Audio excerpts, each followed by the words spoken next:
Est-ce que vous vous souvenez que j'avais commencé un thème que je n'avais pas terminé? Je sais que personne ne peut se souvenir. Surtout que c'est en 2022. Donc ça fait 3 ans. Qui se souvient du thème que j'ai abordé en 2022, il y a 3 ans? C'est de revenir en arrière. Le sommet de la montagne. Bravo.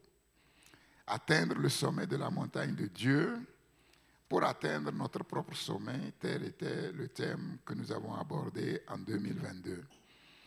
Et si vous vous souvenez, on était allé, je crois, jusqu'à la fin d'année, et puis il y a eu une série d'événements. Je crois que c'est cette année-là où on avait fait la prière de fin d'année, entrer dans la grâce surabondante, et puis je n'avais pas pu terminer. Et donc, il restait encore peut-être 1 ou 2 ou 3 prédications à donner. Bon, je l'ai mis entre parenthèses. Et là, le Seigneur m'a interpellé et nous allons revenir pour terminer ce message de 2022. Donc, c'est la suite du message atteindre le sommet de la montagne de Dieu pour atteindre notre propre sommet.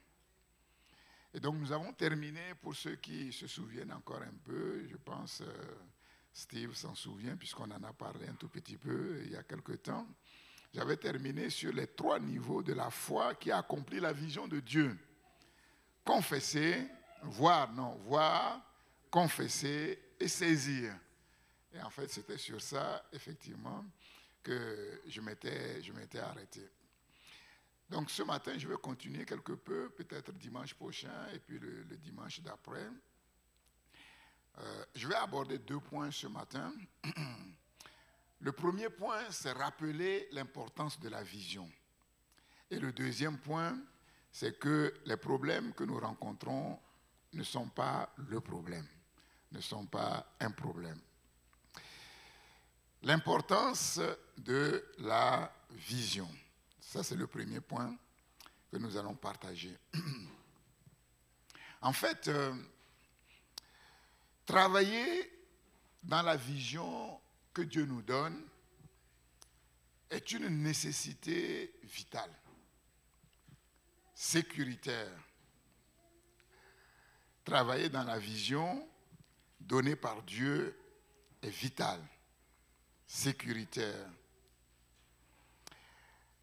Proverbe 29, verset 18, dans la Bible Le Semeur, quand il n'y a plus de révélation divine, le peuple se laisse aller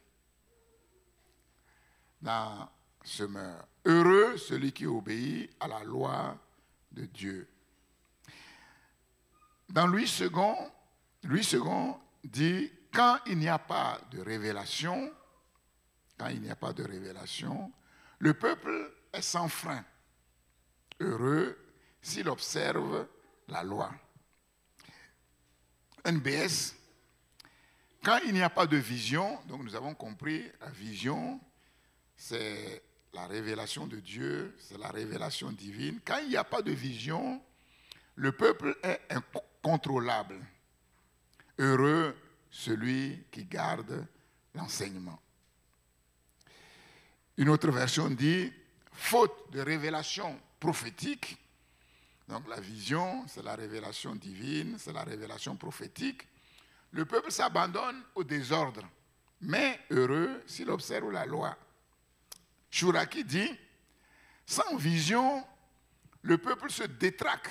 C'est plus fort, Chouraki, généralement, c'est assez fort.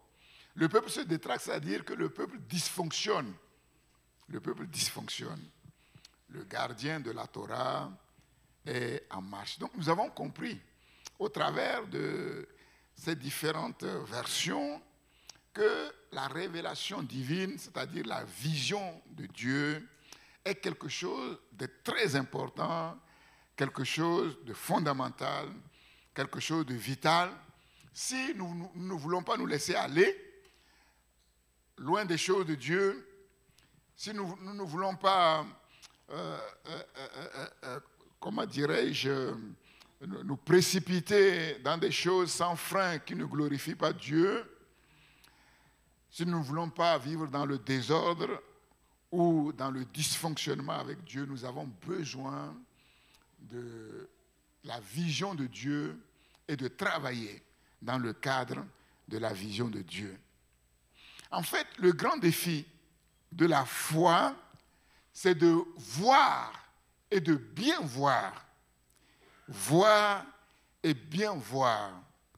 Parce que notre manière d'être, de vivre, dépend de ce que nous voyons.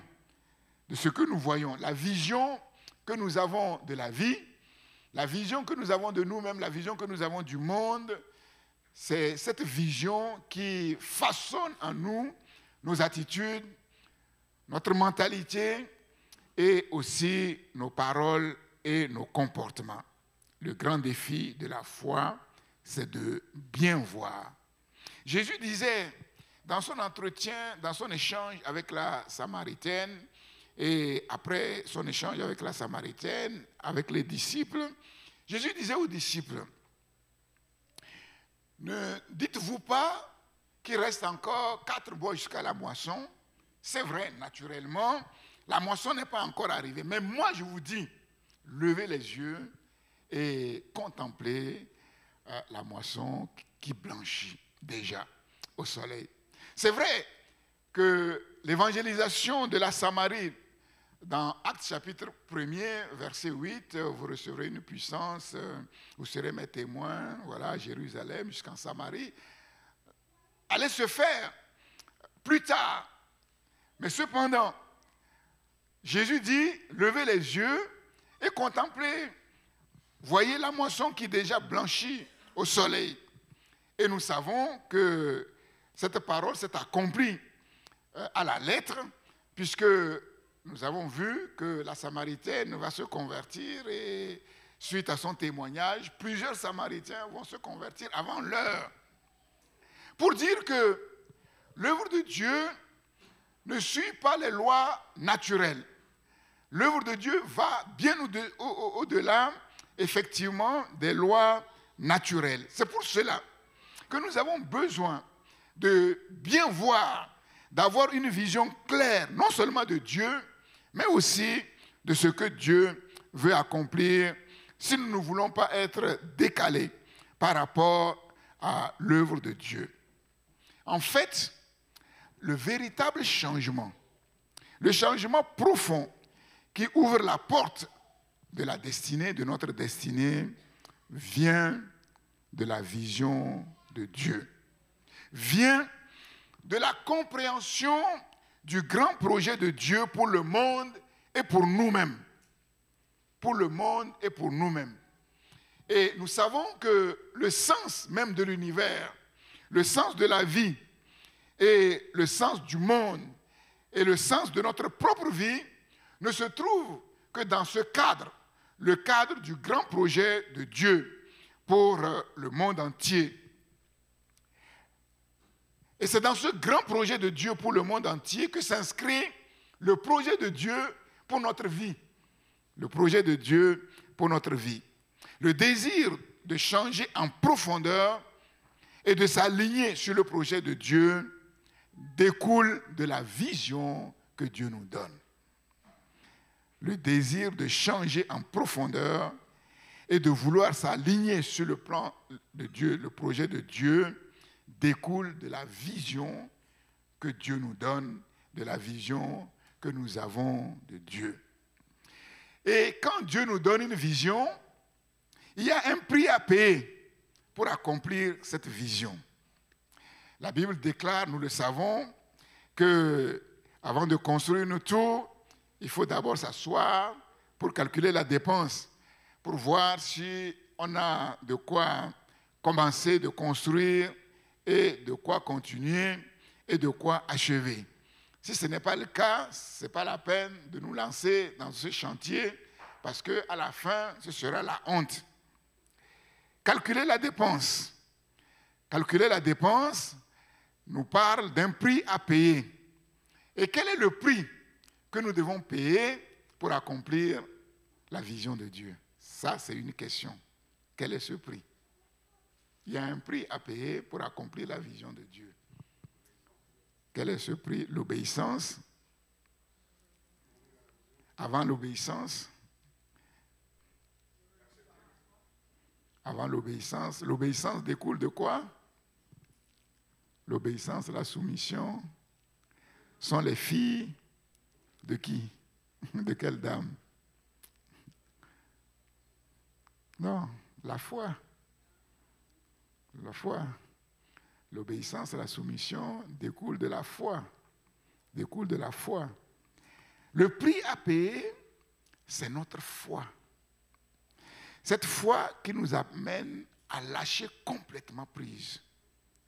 Et nous allons voir que la vision que Dieu nous donne nous dépasse infiniment.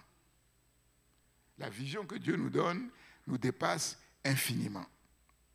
Et il est nécessaire que cette vision trouve en nous une foi à la hauteur de la vision que Dieu nous donne. Et nous devons payer ce prix. Ce n'est pas une option, c'est une nécessité. C'est une nécessité. Quelqu'un disait, soit nous payons le prix maintenant pour en profiter plus tard, ou bien nous décidons de différer de payer le prix, nous allons payer plus tard. Mais tôt ou tard, un jour ou un autre, il faut payer le prix. Remettre à demain n'est pas la meilleure chose. Remettre à demain n'est pas la meilleure chose. Je vous donne un exemple. Si une personne refuse d'abandonner certains plaisirs malsains, certaines habitudes néfastes, certaines nourritures, certaines boissons qui ne font pas du bien à son corps. Mais la personne refuse d'abandonner ces choses, les choses qui nuisent à son corps. Elle devra, un jour ou l'autre, en supporter les conséquences sur sa santé. Sur sa santé. Quelqu'un qui fume et qui fume de plus en plus, un jour ou l'autre, il va falloir faire face aux conséquences qui en découlent. Et généralement, ce comportement néfaste, c'est-à-dire que le fait de refuser certaines choses dont nous savons qu'elles nuisent à notre santé, malheureusement découle de la vision que nous avons de la vie. Il y en a, ils ont de la vie une vision courte. En même temps, c'est mieux. Il vaut mieux être satisfait maintenant que de remettre à demain. C'est ça. Refuser aujourd'hui de payer le prix d'un changement radical, par exemple, pour suivre le Christ, c'est-à-dire pour vivre pleinement avec Dieu, c'est faire le choix de payer le prix plus tard. Et nous savons que si nous refusons de satisfaire à cette condition, il n'est pas possible de suivre le Seigneur. C'est une condition non négociable. Mais il y a un problème. Le problème, c'est quoi? C'est que si nous tardons ou nous différons, le problème, c'est qu'avec le temps, le prix augmente. Soit à cause de l'inflation, soit à cause des intérêts. Si je veux parler économiquement, financièrement. Quelqu'un me dira, il peut aussi avoir déflation. Mais en règle générale, la déflation est beaucoup plus rare. Déflation est beaucoup plus rare. Donc, refuser de payer le prix aujourd'hui, différer de payer le prix, en fait, ça ne nous arrange pas. Ça ne nous arrange pas. Et nous savons que la plus lourde conséquence sur le plan spirituel, c'est de finalement perdre son droit d'aînesse, comme Ésaü l'a fait. Et la Bible dit que plus tard, il s'est levé, il a tout fait pour faire changer d'avis son père, et ce n'était plus possible. Ce n'était plus possible. Donc nous ne gagnons rien à retarder les choses. Et quand nous retardons les choses, nous entrons dans des habitudes qui ne sont pas à la gloire de Dieu. Et après, pour se défaire de ces habitudes, c'est compliqué. C'est très compliqué. Me voici, envoie-moi. Ésaïe, sur le sommet de la montagne, vous vous souvenez, j'avais parlé de cela, a eu une vision claire de Dieu l'année de la mort du roi Osias. Et cette vision claire de Dieu l'a amené à avoir une vision de qui il était, de sa condition. Cette vision claire de Dieu l'a amené à avoir une vision claire de l'état de sa génération. Je suis un homme pécheur, un homme dont les lèvres sont impures, et j'habite au milieu d'un peuple dont les lèvres sont impures. Voir Dieu tel qu'il est, c'est se voir tel que nous sommes, dans notre condition, la nécessité d'être purifié, la nécessité d'être changé, transformé, mais en même temps, de comprendre le plan de Dieu pour nous et pour notre génération. Et Ésaïe a été purifié. Il a entendu cette voix, « Qui enverrai-je qui marchera pour nous ?» Et il a répondu, là, il était prêt, « Me voici, envoie-moi. Me voici, envoie-moi. » L'apôtre Paul, lui, dans la vallée, il a eu une vision extraordinaire alors qu'il persécutait l'Église. Il a vu cette lumière resplendissante qui l'a fait tomber par terre. Et dans son témoignage devant le roi Agrippa, Actes chapitre 26, verset 19, Paul va dire, « Je n'ai pas résisté à la vision céleste. » On ne peut pas résister à la vision céleste. Paul croyait être serviteur de Dieu. Il croyait être dans la vérité de Dieu, mais il se trompait. Il était sincère, mais il se trompait sincèrement jusqu'au jour où Dieu va lui accorder la grâce de lui donner cette vision claire. Et Paul dit, je n'ai pas résisté à la vision céleste. La vision de Dieu doit dépasser nos capacités, nos limites, afin que nous ne limitions pas Dieu, parce que nous avons cette fâcheuse habitude de raisonner, et malheureusement dans nos raisonnements, nous limitons Dieu. Après cette éclatante victoire, cette extraordinaire victoire que Abraham a remportée devant la coalition des rois, le Seigneur va venir vers Abraham dans Actes chapitre 15. Dieu va dire à Abraham, je suis ton bouclier et ta récompense sera grande. Abraham va saisir cette opportunité pour faire ressortir toute la frustration qui était dans son cœur. Oui, Seigneur, tu me parles de récompense, mais quelle récompense? Je n'ai même pas d'héritier. Je n'ai même pas d'héritier, je n'ai même pas d'enfant. Et tu me parles de récompense? Quelle récompense? Abraham va faire sortir toute la frustration qui était dans son cœur à cause de sa condition et des choses qui ne tournaient pas comme il voulait que ça tourne. Et Dieu va lui dire non. Alors qu'Abraham pensait à Eliezer, le serviteur fidèle lui a dit non, ce n'est pas Eliezer. Il a dit sors. Et Dieu va le sortir de lui-même. Et nous avons besoin de sortir de nous-mêmes. Et le propre de la vision, c'est de nous amener à sortir de nous-mêmes, c'est-à-dire à sortir de nos limitations et de nos capacités. Le déterminisme qui est sur nos vies, qui nous fait croire qu'il y a certaines choses qui ne pourront jamais se passer avec nous à cause des impossibilités naturelles, à cause des impossibilités humaines. Dieu dit, sors. Le Seigneur le fait sortir. Il lui dit, regarde le ciel. Regarde le ciel. Abraham regarde le ciel. Qu'est-ce que tu vois? Les étoiles. Compte les étoiles. Si tu peux compter les étoiles, aujourd'hui, je t'annonce, telle sera ta postérité. Et la Bible dit, Abraham eut confiance en Dieu et cela lui fut imputé à justice. C'est par la foi. Il n'y a pas de raisonnement là. Abraham n'a pas d'enfant. Impossibilité humaine. Déterminisme.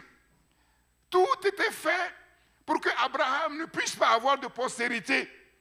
Mais Dieu lui dit, ne crains pas. Moi, je suis ton bouclier. Je te connais. Ta récompense sera très grande. Toi aussi, tu auras des enfants. Et tes enfants, personne ne pourra les compter. Et aujourd'hui, Abraham a des enfants partout. Dans toutes les nations, juifs comme païens, et personne ne peut compter les enfants d'Abraham.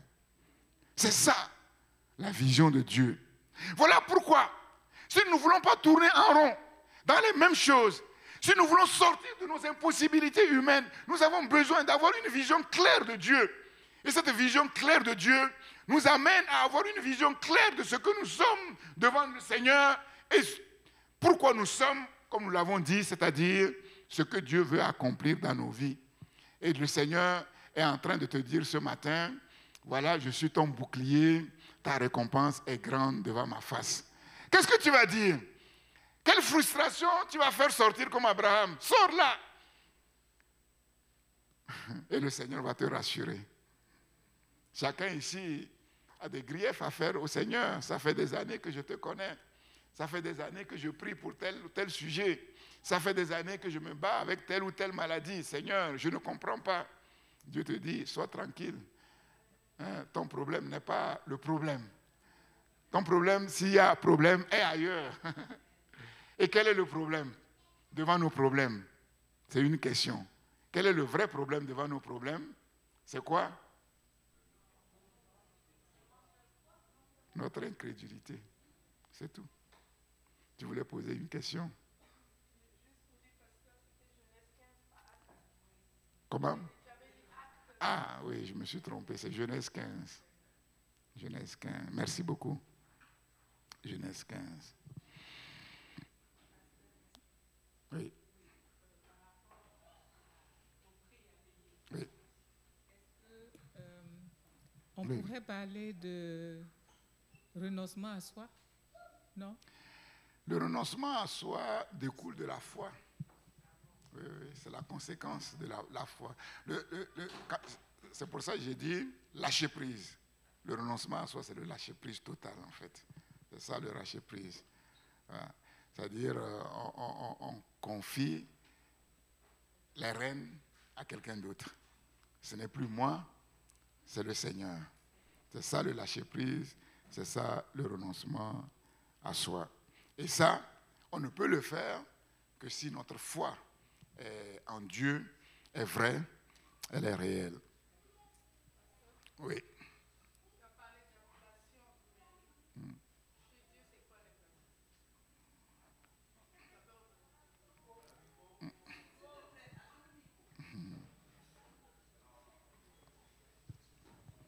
Je disais que tu as parlé d'inflation. Maintenant, si on ramène ça À Dieu, spirituellement, à Dieu, ça veut dire quoi, c'est ça? Voilà, l'inflation. C'est ça. Est-ce qu'il peut y avoir même chez Dieu inflation? Est-ce qu'il peut y avoir chez Dieu inflation? Disons que c'est un parallèle. C'est un exemple qui... L'inflation, c'est quoi? C'est ce que j'ai commencé de dire. Quand tu as une habitude néfaste, par exemple, la fâcheuse habitude, c'est que tu n'arrives pas à lire la Bible comme tu dois lire la Bible. Tu vois? Mais tu ne fais rien pour que cette habitude-là soit brisée. Tu vas te rendre compte que plus le temps passe, plus ce sera difficile de casser l'habitude et de lire la Bible, en fait. Et c'est pour tout pareil. Tu vois, c'est pour tout pareil. Si Dieu te dit de faire quelque chose, tu ne le fais pas tout de suite. Si tu attends un jour pour le faire, ça va. Mais si tu attends un an pour le faire, pendant ce temps-là, tu vas faire autre chose. Donc, maintenant, pour faire ce que Dieu te dit de faire, il faut d'abord te débarrasser des autres choses. Et c'est ça qui est compliqué. Donc, on laisse des habitudes s'installer. Et on sait très bien que pour déloger une habitude, c'est compliqué. Et ensuite, maintenant, mettre la nouvelle habitude, ça ne se fait pas comme ça. Tu vois? Ça ne se fait pas comme ça. Un autre exemple, c'est beaucoup plus facile de construire une maison sur un terrain vierge plutôt que d'hériter d'une maison qui est mal bâtie, de la démolir d'abord et ensuite de construire. Tu vois, pendant le temps où on n'obéit pas à Dieu, on obéit à des raisonnements qui deviennent des forteresses qui se lèvent contre la connaissance de Dieu. Quand on diffère l'obéissance, on rentre dans la désobéissance. Et plus on reste dans la désobéissance, plus on s'endurcit.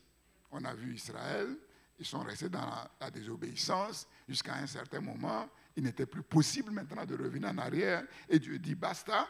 Voilà, ceux qui ont murmuré jusqu'à 10 fois, c'est fini. Ils n'entreront pas à Canaan, en fait. C'est ça l'inflation spirituelle.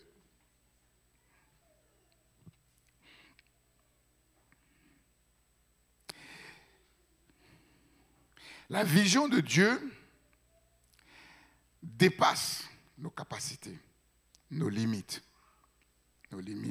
nos capacités. Voilà pourquoi il est important d'avoir une vision claire de Dieu. Pour ne pas ramener Dieu à nous, à nos capacités, à nos limitations. C'est impossible, oui. C'est impossible pour toi, c'est impossible pour moi, c'est impossible pour nous. Mais la Bible dit que rien n'est impossible à notre Dieu. Rien n'est impossible à notre Dieu. Mais pour que cette assertion, cette hypothèse, rien n'est impossible à notre Dieu, soit vraie dans nos vies, il faut avoir une vision claire de Dieu. Sinon, on peut dire rien n'est impossible à notre Dieu et vivre tous les jours dans nos impossibilités humaines. Dans nos impossibilités humaines. Et c'est ça, le rôle de la vision. La vision divine repousse même nos limites physiques. La vision de Dieu repousse même nos limites physiques. Le ministère de Moïse a commencé à quel âge? 80 ans. Et c'est ce même Moïse qui dit que c'est les plus vigoureux parmi nous qui atteignent 80 ans. Mais lui, c'est à 80 ans, la limite de la plupart des êtres humains, c'est à 80 ans que lui, son ministère commence. 80 ans. Et à 120 ans, il dit, la Bible dit qu'il était encore vigoureux. Moïse était âgé de 120 ans lorsqu'il mourut, Deutéronome 34, 7. Sa vue n'était point affaiblie et sa vigueur n'était point passée. Sa vigueur n'était point passée. Écoutons le témoignage de Caleb. Caleb dit à Josué, maintenant, voici, l'Éternel m'a fait vivre comme il a dit. Bon, entre parenthèses, la plupart sont morts, vous le savez. Et de ceux qu'on connaît, il ne restait que quasiment 2. Bon, peut-être qu'il y en avait d'autres. Mais de ce que nous savons, quasiment 2. Il dit, l'Éternel m'a fait vivre, il ne m'a pas fait mourir comme la plupart des autres. Et nous savons pourquoi. Ce n'est pas parce que l'Éternel a fait un tri, non. Le tri a été fait par la foi. Par la foi. Il y a 45 ans que l'Éternel parlait ainsi à Moïse.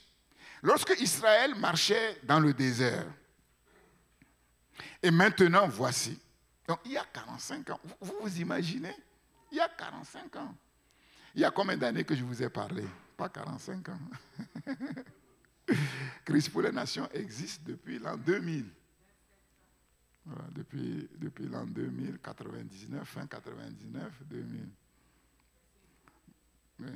Mais eux, c'était 45 ans. Il y a 45 ans, que l'Éternel parlait ainsi à Moïse lorsque Israël marchait dans le désert. Donc tout cela pour comprendre quoi? Que le temps appartient à Dieu. Il est le maître des temps et des circonstances. Quand la prophétie tarde, attends-la. Et je disais dimanche dernier, Dieu se fiche de l'âge. Quand tu es dans la vision de Dieu, le temps passe, mais toi tu ne vieillis pas. C'est ça qu'il faut comprendre. Il y a 45 ans.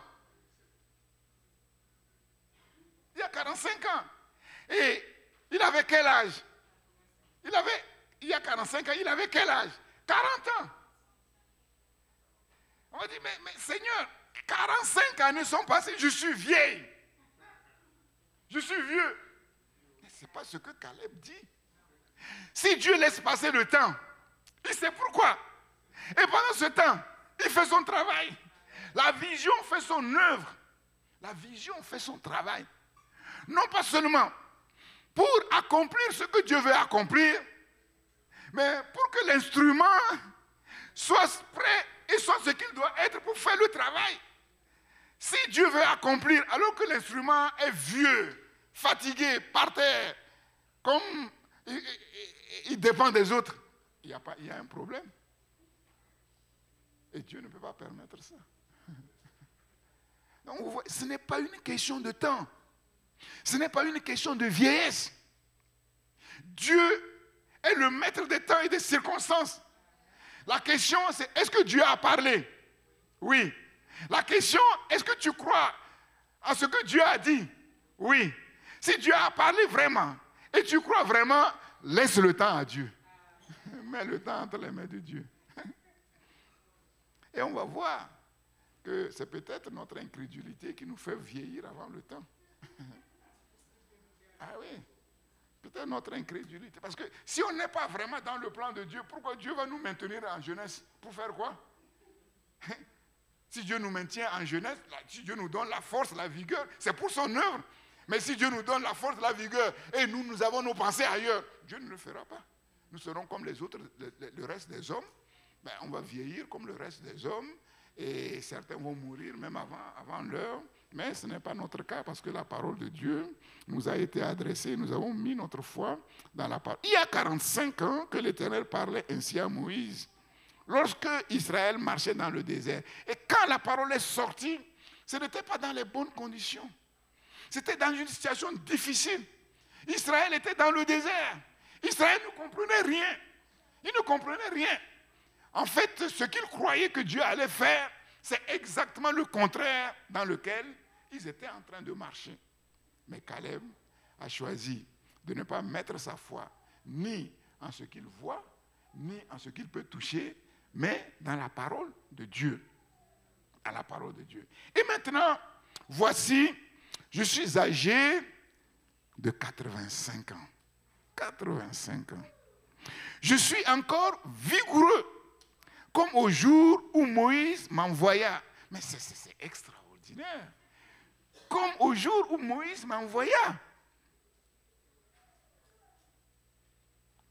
J'ai autant de force que j'en avais alors, soit pour combattre, soit pour sortir et pour entrer.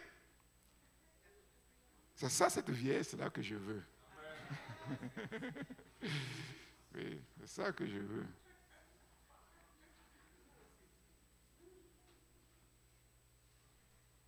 Et qu'est-ce qu'il va demander? Pas quelque chose de facile. Donne-moi donc cette montagne dont l'Éternel a parlé dans ce temps-là. On dit, maintenant je suis fatigué, moi, donne-moi la vallée. Donne-moi la vallée. On dit que quand tu construis une maison à étage, il vaut mieux, quand on approche de la vieillesse, là, bien installer sa chambre au rez-de-chaussée. Non, Caleb a dit non. Moi, gratte-ciel. Moi, je veux avec une belle vue panoramique sur Paris. J'ai autant de force que j'en avais pour monter les escaliers et pour descendre les escaliers, même s'il n'y a pas d'ascenseur. Donne-moi cette montagne dont l'Éternel a parlé dans ce temps-là. Et c'est quoi la caractéristique de cette montagne? Pourquoi il s'agit d'une montagne, car tu as appris qu'il y a des Anakim, des géants, qu'il y a des grandes villes fortifiées. Caleb n'a pas dit, maintenant c'est compliqué, avec l'âge c'est compliqué, déjà combattre les soldats normaux là, c'est pas facile. Les géants, il dit non, moi c'est les géants. Mais c'est normal. Si nous marchons avec Dieu, si nous avons appris à combattre avec Dieu, normalement avec l'âge, nous devons être plus forts. Nous devons être plus forts. Nous avons de l'expérience. Nous avons capitalisé de l'expérience. Nous avons capitalisé les forces spirituelles. Et donc, mais c'est nous qui devons combattre les Anakim. Je vous ai dit, malheureusement, quand on regarde au milieu du peuple de Dieu, beaucoup d'enfants de Dieu vieillissent mal. Vieillissent mal. Je vous ai dit. Parce que beaucoup d'églises sont remplies parfois des chrétiens qui ont 40 ans de marche avec Dieu, mais qui sont encore comme des bébés spirituels. Ce n'est pas une question d'âge. Ce n'est pas une question d'âge. Et vous savez très bien, la sagesse n'est pas liée. Il n'y a pas de corrélation entre la barbe blanche et la sagesse. Nous le voyons dans le livre des Proverbes. Ce n'est pas une question d'âge. C'est une question de foi. C'est une question de vision de Dieu. C'est une question de marcher avec Dieu. Qu'est-ce que nous avons compris de Dieu? Qu'est-ce que nous avons vu de Dieu? Qu'est-ce que nous avons vu Dieu faire en nous? C'est ça qui importe.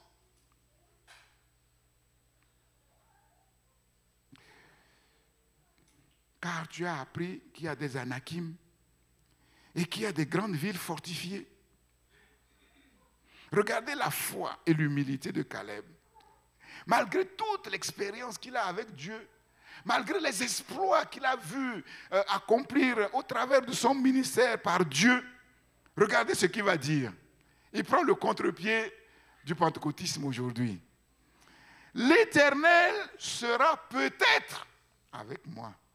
Caleb n'a pas dit, ah, moi je sais, l'Éternel est avec moi, vous allez voir ce que vous allez voir. Avec Dieu, nous faisons des exploits. Non, ce n'est pas ça. Aujourd'hui, comme vous le savez, les chrétiens pentecôtistes, ils savent tout. Ils aiment leur Dieu. Ah, moi j'ai la foi à mon Dieu. Ah, moi j'aime Dieu, je crois en Dieu. Mais quand on regarde leur vie, c'est loin de Caleb. Caleb lui dit, l'Éternel sera peut-être avec moi. Ça ne veut pas dire qu'il doute. Ça veut dire, voilà un homme qui a une vision correcte de Dieu, de la souveraineté de Dieu. Et Caleb montre son humilité. Il montre simplement son humilité. Dieu sera peut-être avec moi. Je les chasserai, comme l'Éternel a dit.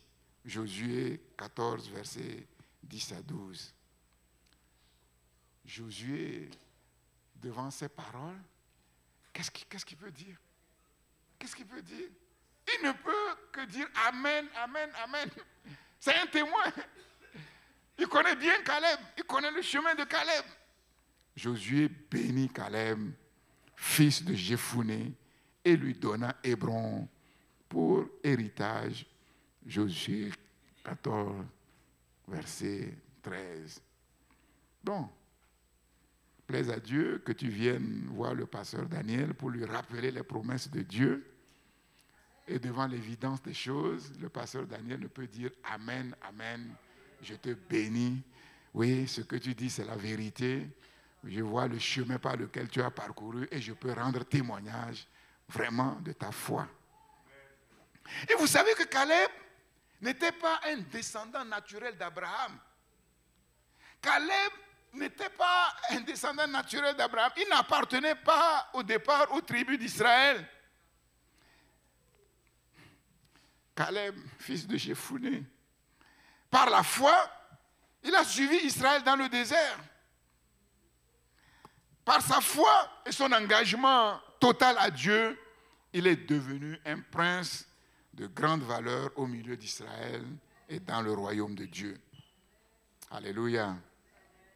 On raconte à propos de John Wesley, ce grand évangéliste, qu'à 88 ans, il voyageait encore à cheval pour prêcher l'évangile à 88 ans.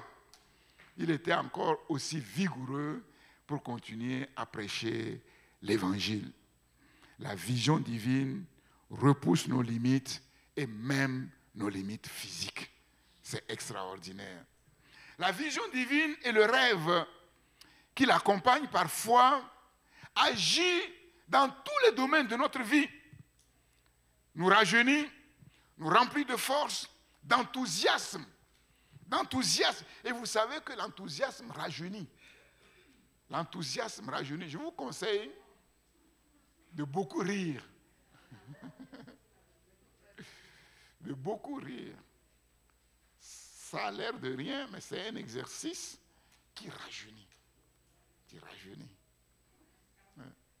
Ceux qui sont toujours tristes comme l'âne, ben, ils vieillissent aussi vite que les ânes. Ça ne coûte rien. Le rire, ça ne coûte rien. Et ça rapporte beaucoup pour nous-mêmes et pour les autres. Vous êtes d'accord avec moi qu'on préfère voir quelqu'un qui sourit que quelqu'un qui tire une tronche pas possible tous les jours, comme les ados qui se lèvent le matin. Il ne faut pas s'asseoir à leur table. On est triste dès le matin si on ne fait pas attention. Toute la journée, ils ne sont jamais contents. Jamais contents. Oui, oui.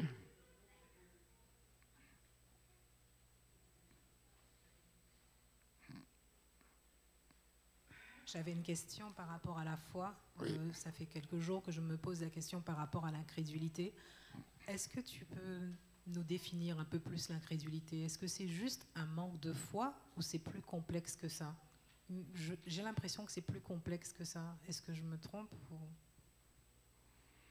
C'est difficile un peu de mots, de résumer l'incrédulité. Bon, c'est complexe. Pourquoi? C'est complexe. Pourquoi? Parce que la foi, elle est complexe. Comme vous le savez, les disciples, les apôtres étaient avec Jésus. Mais on aurait pu dire qu'ils croient, parce qu'ils ont tout abandonné pour suivre le Seigneur.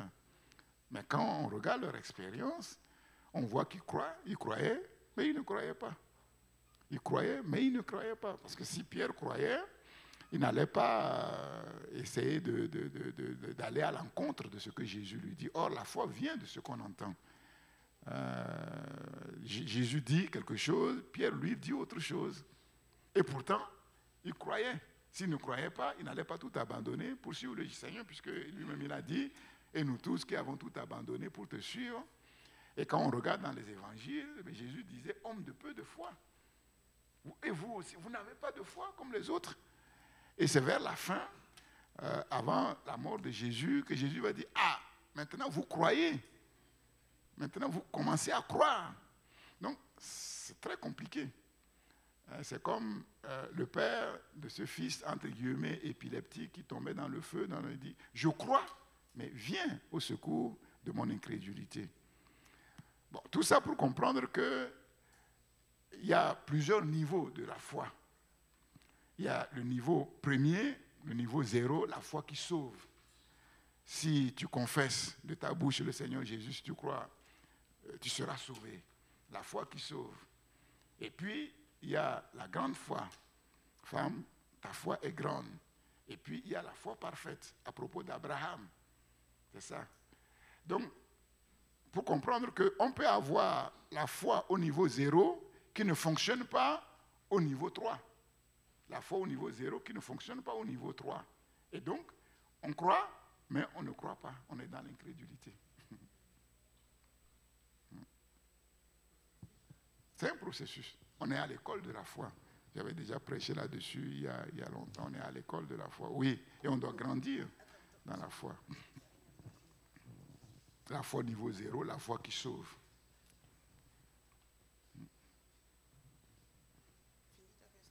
Donc, beaucoup, malheureusement, parmi les enfants de Dieu, même après plusieurs années de marche avec le Seigneur, sont à ce niveau 1. Tu vois, ils préfèrent qu'on leur dise, voilà, si on leur prêche tous les dimanches, Dieu est bon, Dieu est fidèle, amen, alléluia. Mais bon, Dieu est bon, Dieu est fidèle, c'est très bien.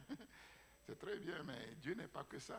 D'accord. Voilà, les choses sont plus compliquées. Oui. La foi qui sauve dont tu parles, c'est la même foi que Pierre, la même foi que Paul, quand il dit on a reçu la même mesure de foi, la foi au même prix. C'est celle-là dont tu parles?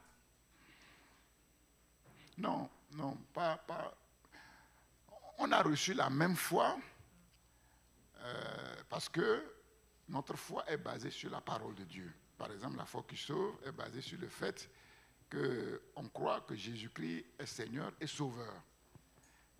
Croire que Jésus-Christ est Seigneur et Sauveur, cette foi qui sauve, c'est la même foi que j'ai pour être sauvé, c'est la même foi que tu as pour être sauvé.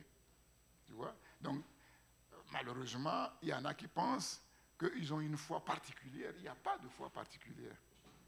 Tu n'as pas une foi pour toi et moi j'ai ma foi pour moi. Non. C'est la même foi qui nous est donnée. Et cette foi, ce n'est pas quelque chose qui vient de moi-même. C'est quelque chose qui m'est donné. Voilà. Sur la base de ce que j'ai entendu de la parole et l'acquiescement, le oui que j'ai donné à cette parole. Sur cette base-là, on reçoit la même foi et nous faisons la même confession. Et c'est la même obéissance, c'est la même soumission. C'est ça. Maintenant, cette foi-là doit grandir. Seigneur, augmente notre foi. Si vous avez la foi comme un grain de sénévé, voilà, donc ce n'est pas une question de quantité, c'est une question de qualité. Tu vois, une vie se développe. On reçoit une vie et elle se développe. Tu vois, si vous avez la foi comme un grain de sénévé, cette foi va fonctionner et si vous obéissez, cette foi va grandir, quoi, en fait. Grandir non pas au sens de quantité, mais en qualité. En qualité, débarrasser complètement des doutes, des raisonnements, toutes ces forteresses, effectivement, qui nous empêchent de lâcher complètement prise et de mettre toute notre confiance sur le Seigneur. Oui. Oui, je voulais juste intervenir sur la foi et le don de foi. Est-ce que dans une situation particulière, par exemple, quand on est en danger, lorsqu'on passe une situation difficile, oui. Est-ce qu'à ce moment-là, pour surmonter un problème, oui. Dieu peut nous faire don d'une grande foi qui nous permet de surpasser ces problèmes-là? Oui. En fait, il y a la foi en tant que fruit de l'esprit et la foi en tant que don spirituel. Dans les 9 dons spirituels, il y a le don de foi. Le don de foi, c'est une foi particulière que Dieu donne dans une situation particulière pour faire face à une situation particulière. C'est ça. Et cette foi-là, en fait, ce n'est pas, comment dirais-je, elle ne dépend pas de toi, c'est un don, c'est un peu comme le parler en langue. Tu vois, c'est un don. Par contre, la foi en tant que fruit, c'est cette foi qui grandit. On peut recevoir la foi, par exemple, pour terrasser un lion, et une fois qu'on a terrassé le lion, on va fuir devant une souris. Parce que cette foi ne nous est pas donnée pour être avec nous en permanence, elle nous est donnée pour une situation particulière. Et une fois que la situation particulière est faite, c'est fini. C'est ça. Donc il y a la foi en tant que don spirituel et la foi en tant que fruit de l'esprit. Et cette foi en tant que fruit de l'esprit qui grandit. C'est bon.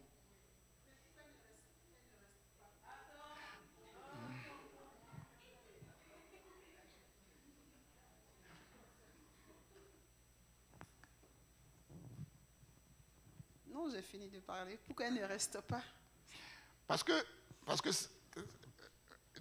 tu traverses une situation particulière. Tu as besoin que Dieu ouvre la scène. Parce que sinon, c'est une question de vie ou de mort. Maintenant, Dieu te donne la foi pour ouvrir la scène. Maintenant, la scène est ouverte et tu es passé. Mais pourquoi tu veux que cette foi qu'il t'a donnée pour ouvrir la scène te reste? Puisqu'il t'a donné pour une circonstance particulière. Donc là, il a répondu. C'est comme si tu disais, tu as des problèmes financiers, Dieu vient te donner la solution. Et tu veux que cette solution-là te serve pour tous les problèmes. On me dit, mais ce n'est pas possible. C'est pas possible. Parce que je comprends, mais Dieu connaissant la vie qui est difficile sur la terre, il sait que je vais rencontrer encore beaucoup de problèmes. Donc, oui, mais j'aurais bien voulu qu'il garde cette foi pour que je puisse il t'a donné une autre victorieux. foi. Il y a deux fois. Ce n'est pas cette foi-là, c'est la facilité. Tu es en train de chercher la facilité. Voilà, c'est ça. Mais ce monde est compliqué, donc non, il faut cette foi. Devant le monde compliqué, il t'a donné une autre foi. Les deux fois sont des dons de Dieu. Maintenant, Dieu te dit, le monde est compliqué. Pour faire face à ce monde compliqué, ce n'est pas d'être un bébé et puis Dieu va te donner la foi. Non, c'est que tu dois devenir un adulte. Pour faire face aux problèmes de la vie, il faut devenir un adulte. Donc tu dis non, moi je ne veux pas être adulte, donne-moi seulement la foi pour faire face. Dieu va dire non, c'est pas comme ça, c'est pas le processus de Dieu. Le processus de Dieu pour vivre dans ce monde, c'est de vivre comme des hommes responsables, comme des gens qui ont grandi, qui sont matures. Voilà. Quand les gens viennent vers toi, ils ne vont pas trouver un bébé que Dieu porte avec des miracles, tu ne serviras à personne. Voilà, ils vont trouver une femme assise qui va leur montrer le chemin aussi pour s'asseoir et pour faire face aux problèmes. C'est ça.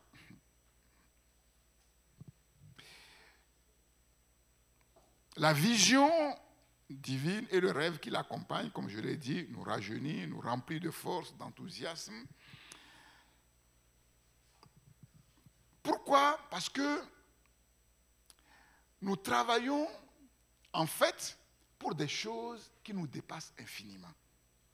Nous travaillons, et je vous ai dit que le secret de la vraie vie et du bonheur se trouve là. Autrement dit, nous allons atteindre rapidement nos limites et rapidement nous allons atteindre les limites de ce monde. Tu vois, je vous ai dit, voilà, si c'est l'argent que vous voulez, Dieu va vous donner des milliards. Maintenant, tu as les milliards. Et après, voilà, tu vas voyager. Tu vas acheter de belles voitures. Tu vas acheter, d'accord, tu achètes, tu voyages, tu achètes. Et après, vous voyez, dans la vision de Dieu, ce qui nous rajeunit et qui nous remplit d'enthousiasme, c'est que nous travaillons dans quelque chose dont nous ne toucherons jamais le fond. Et ça, je vous assure, en fait, ça maintient en forme. On ne s'ennuie pas, on ne tourne pas en rond dans les mêmes choses, et automatiquement, ça nous remplit d'enthousiasme. Malheureusement, pourquoi certains mariages battent de l'aile? Il arrive un moment où ça ne va pas. Ça ne va pas parce que il arrive un moment où on tourne en rond dans les mêmes choses. On arrive au plafond. Voilà. Quand on s'était marié, on se faisait un film, des rêves. Mais quand on rentre dans le mariage, on se rend compte que ce n'est pas tout à fait ça.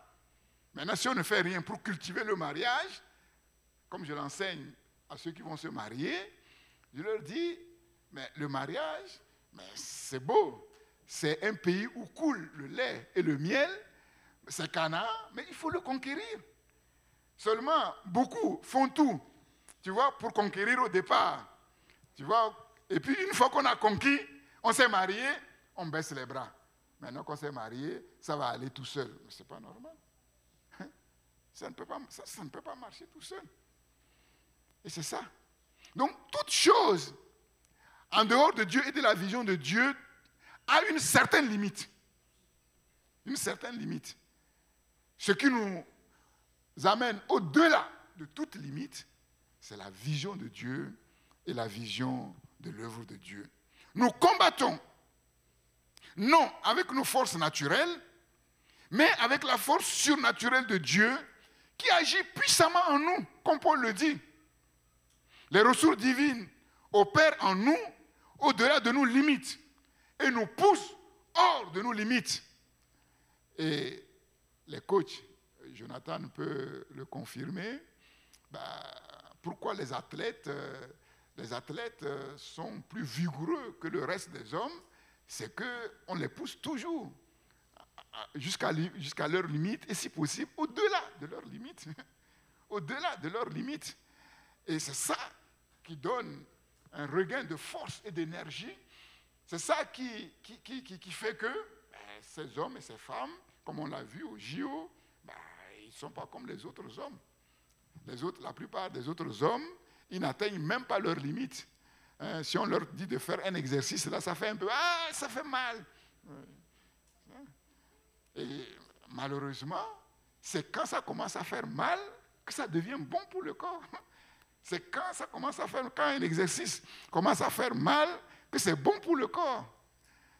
Et comme personne ne veut se faire mal, donc quand on s'entraîne chez soi, on reste toujours dans une zone confortable. Et donc on ne pousse pas notre corps plus loin. Et donc à la fin, le corps, il se fatigue, il vieillit, et il ne se renouvelle pas. Il ne se renouvelle pas. Les ressources divines opèrent en nous au-delà de nos limites. Même si nous engageons toutes nos forces. Nous engageons toutes nos forces dans ce combat, mais en même temps, nous voyons que nous combattons avec sa puissance qui agit en nous. C'est ça qui est extraordinaire. Donc, nous gagnons 2 fois. Nous gagnons au niveau naturel parce que Dieu nous pousse à nos limites et nous gagnons au niveau spirituel parce que quand nous atteignons nos limites, nous avons d'autres ressources surnaturelles qui prennent le relais, qui nous font franchir les murailles, comme les psaumes peuvent le dire. Donc, travailler dans une vision, c'est très important. Avoir une vision claire de Dieu, c'est très important. Et c'est ça qui nous empêche de tourner en rond. C'est ça qui nous empêche de vieillir avant le temps. C'est ça qui nous empêche effectivement de vivre dans la routine. Le deuxième point, c'est que les problèmes que nous rencontrons ne sont pas le problème, ne sont pas un problème. Nous lisons dans 2 Corinthiens, chapitre 14, verset 4. 2 Corinthiens, chapitre 4, verset 7. 2 Corinthiens, chapitre 4, verset 7.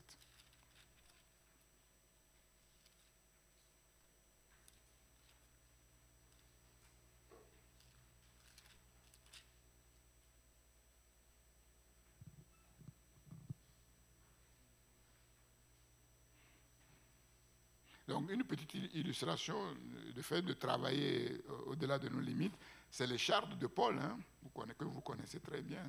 C'est cette chose douloureuse qui devrait normalement empêcher plus d'un de rentrer dans le ministère, est devenue pour lui le moyen de glorifier Dieu, de voir la puissance de Dieu se manifester de manière extraordinaire. 2 Corinthiens chapitre 4, verset 7. Donc, tu disais tout à l'heure, Marie-Antoinette, que nous vivons dans des problèmes. C'est vrai. Et c'est ce que Paul est en train de dire ici. Nous portons ce trésor dans des vases de terre. Donc nous sommes fragiles. C'est ce que Paul dit. Nous sommes fragiles. Mais cependant, dans ce vase fragile contient un trésor. Un trésor. Et pourquoi ce vase fragile contient ce trésor? Pour manifester la gloire de Dieu. Afin que cette grande puissance soit attribuée à Dieu et non pas à nous.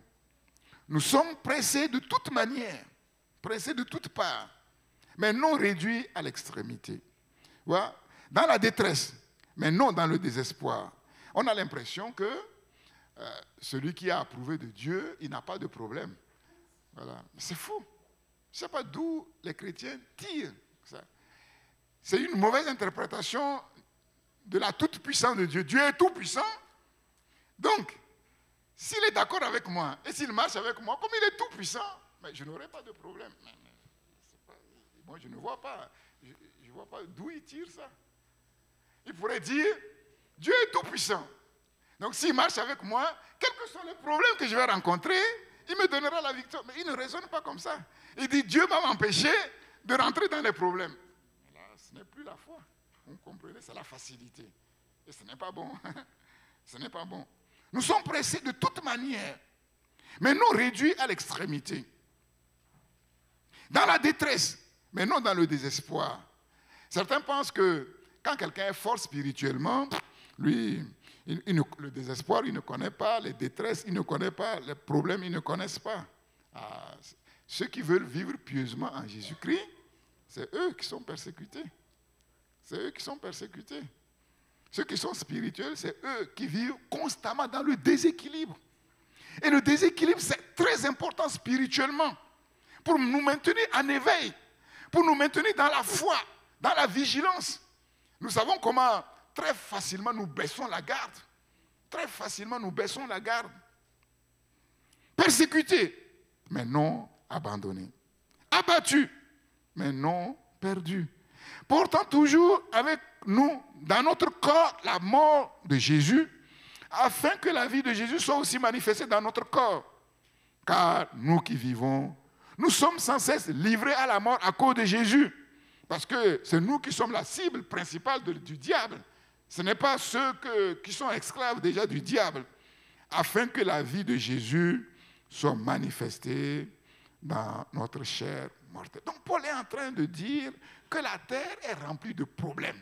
Il n'y a que des problèmes. Parce que le péché est encore là, l'ennemi est encore là, il rôde comme un lion rugissant. Nous travaillons dans un environnement hostile.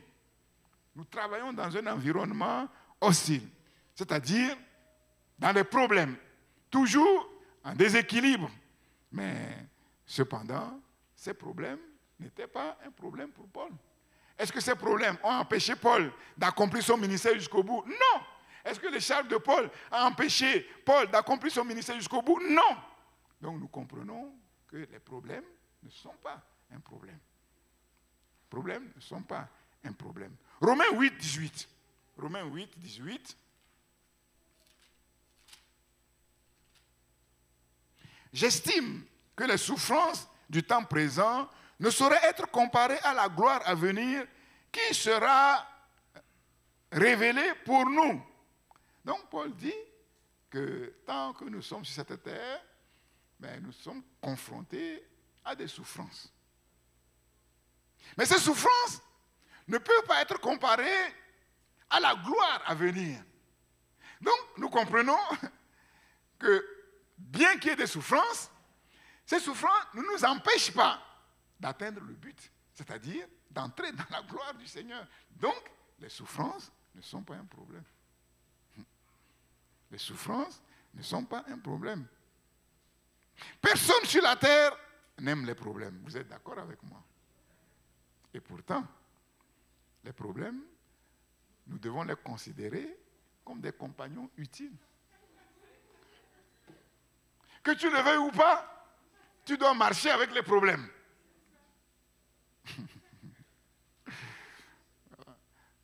C'est ça. Tu le veuilles ou pas, on doit marcher avec eux. On n'aime pas les problèmes, mais les problèmes nous aiment.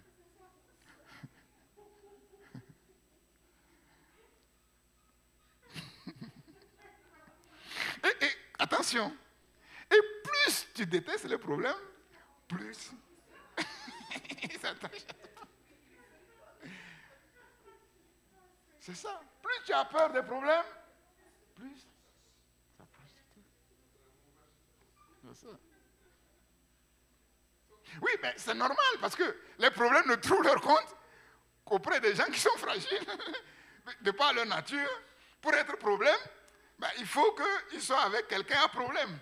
Donc si tu ne veux pas que les problèmes soient amis avec toi, il ne faut pas que tu sois quelqu'un à problème. Et la meilleure manière de ne pas être quelqu'un à problème, c'est de mettre sa foi vraiment à Dieu. Et quand les problèmes arrivent, comme je vous l'ai dit, tu ris. Donc quand les problèmes commencent à venir, là tu ris, eux ils pleurent. Donc certains vont dire non, ça ne sert à rien, on ne va pas trouver notre compte là-bas. On ne peut pas s'installer là-bas. À nous faire des misères. Mais c'est pareil pour Satan. Hein. Si tu ne veux pas que Satan rie, quand il vient là, il faut que toi tu ris. S'il vient, toi tu pleures, plus tu pleures, lui il rit. Tu vois, c'est le contraire. Toi tu pleures, Satan rit. Tu ris, Satan pleure. Je m'écris, loué soit l'Éternel, et je suis délivré de tous mes ennemis. Donc c'est ça. Donc, et tout ça, le tout, ce n'est pas de parler. Voilà, c'est d'avoir la foi. C'est d'avoir la foi. Voilà, c'est d'avoir la foi que voilà, le Dieu qu'on sert, le Dieu qu'on a vu, le Dieu qui s'est montré, il peut tout et devant lui, les problèmes ne sont pas un problème. Puisque Romains 8, verset 28, que nous connaissons, Dieu dit clairement qu'il fait concourir toutes choses au bien de ceux qui aiment Dieu. Donc le problème n'est pas le problème. Le vrai problème, c'est notre foi, notre incrédulité. Le vrai problème, c'est que nous n'aimons pas Dieu comme nous devons aimer Dieu. Si nous aimons Dieu comme nous devons aimer Dieu, Dieu dit, sois tranquille. Les problèmes viennent, ils vont travailler pour toi. Les problèmes viennent pour t'aider à aller de l'avant. Les problèmes peuvent gêner. Les problèmes peuvent parfois même retarder le plan de Dieu. Mais jamais de manière définitive, irréversible. Jamais. Jamais. Qu'est-ce que la foi voit, confesse et saisit au travers des problèmes, des souffrances et des épreuves? Celui qui a une bonne foi, une foi vraie, fondée sur une bonne vision de Dieu, qu'est-ce qu'il voit, qu'est-ce qu'il confesse et qu'est-ce qu'il saisit au travers des problèmes? C'est une question. Deux choses, au moins. Non. Non.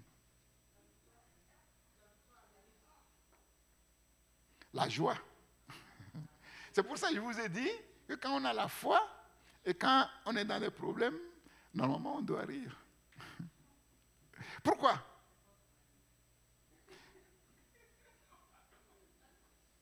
Bon. On va lire la parole pour voir si c'est automatique ou pas. Qu'est-ce que notre frère, notre grand frère Jacques nous dit? Jacques chapitre 1. On va lire. Jacques chapitre 1, verset 2. C'est là où on voit quelle est la qualité de notre foi. Ce n'est pas de dire, confesser, moi je crois. Même un petit enfant peut le dire. Mes frères, mes sœurs, regardez comme un sujet de joie complète les diverses épreuves auxquelles vous pouvez être exposés, sachant que l'épreuve de votre foi produit la patience. Mais il faut, tu vois, les problèmes sont nécessaires. Il faut. On ne peut pas, ce n'est pas négociable. L'être humain, la nature humaine est faite de telle manière que il n'y a que dans les problèmes qu'il peut s'asseoir et rentrer à lui-même. Ah oui, je vous le dis. Et il n'y a pas d'exception. Il n'y a pas d'exception. C'est pour cela que, comme on dit généralement, les enfants gâtés, c'est pas bon. C'est pas bon.